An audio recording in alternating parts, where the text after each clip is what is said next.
আজকে তৈরি করে দেখাবো আমসত্ব। যারা সারা বছর সংরক্ষণ করে খেতে চান এই রেসিপিটা তাদের জন্য। আমি তৈরি করে নিয়েছি মিষ্টি আমসত্ব। যেহেতু আমি পাকা আম দিয়ে তৈরি করব সেজন্য এটা মিষ্টিই করেছি। আপনারা যদি চান সেক্ষেত্রে এটা ঝালও করতে পারেন, তবে আমি পাকা আম দিয়ে মিষ্টি আমসত্বটাই দেখিয়ে দিচ্ছি। আর আমসত্ব তৈরি করার জন্য প্রথমত আমরা নিয়েছি পাকা আম। এখানে 3 থেকে 4টা পাকা আম নিয়ে নিলেই হবে। এটাকে আমি খুব ভালোভাবে আগে ধুয়ে নিয়েছি, তারপর এটাকে ছিলে নিব। আপনারা যারা আমার চ্যানেলটা এখনও সাবস্ক্রাইব করেনি তারা অবশ্যই আমার চ্যানেলটা সাবস্ক্রাইব করে দেবেন, লাইক করে দেবেন আর শেয়ার করে দেবেন। আপনার ফ্রেন্ডদের সাথে শেয়ার করতে অবশ্যই ভুলবেন না। আমগুলোকে ভালোভাবে ছিলে এরপর আমরা হাত দিয়ে একটু থেতো করে নেব। হাত দিয়ে থেতো করার কারণ হচ্ছে আমটা যেহেতু পাকা, তাই একটু হাত দিয়ে হালকা থেতো করে নিয়ে এটাকে আমরা ব্লেন্ডার মেশিনে ব্লেন্ড করে নেব। বেশি টাইম মিক্স করতে হবে না, জাস্ট এটা যেহেতু পাকা সেজন্য অল্প একটু সময় মিক্স করলেই হয়ে যাবে। তাই আমি 1 থেকে 2 বার একটু মিক্স করে তারপরে এটাকে নামিয়ে নেব।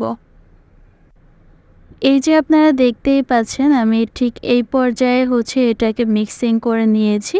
আর আপনারা চাইলে ঠিক এরকমভাবেই মিক্স করে নিতে পারেন।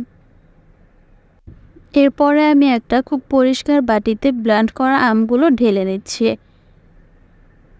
এরপরে একটা কড়াই খুব ভালোভাবে আমরা ধুয়ে পরিষ্কার করে চুলায় বসিয়ে নিয়েছি। কড়াইটা যখন হালকা গরম হয়ে যাবে ঠিক সেই পর্যায়ে আমরা আগে থেকে যে পেস্ট করে রেখেছিলাম সেই পেস্টটা দিয়ে দিব।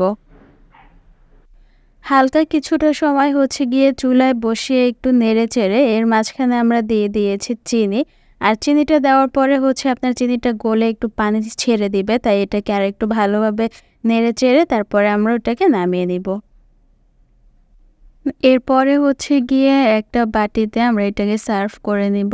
আর এটা সার্ভ করে দেখতেই পাচ্ছেন ঠিক এইরকম থিকনেসটা হয়েছে। আগে থেকে বলে রাখছি, আপনারা যদি চান সেক্ষেত্রে এটাকে আপনারা আরও ঘন করতে পারেন, তবে আমি ঠিক এতটুকুই করেছি কারণ আমি বেশি একটা ঘন করিনি। আর দেখতে পাচ্ছেন এটা আস্তে আস্তে যখন আরও শুকিয়ে যাবে তখন এটা আরও বেশি থিকনেস চলে আসবে। আপনারা যদি চান করতে পারেন, সমস্যা নেই, আমি এতটুকুই করেছিলাম। আমার আমসত্ত্বটা অলমোস্ট কমপ্লিট হয়ে গিয়েছে আর এটা ঠিক এতটুকুই পুরো হয়েছে, দেখেন আপনারা।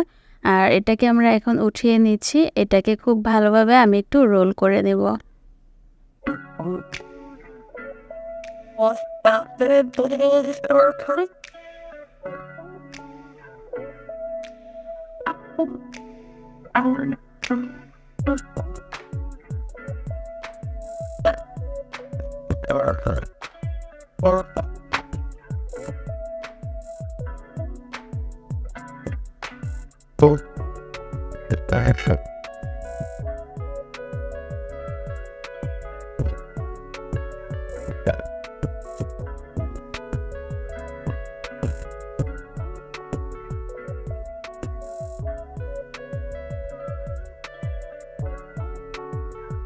আজকের মতো আমার ভিডিওটা এই পর্যন্তই। আশা করি সবাই ভালো থাকবেন, সবাই আমার জন্য দোয়া করবেন আর আমার চ্যানেলটাকে অবশ্যই একটু সাবস্ক্রাইব আর শেয়ার করে দিবেন।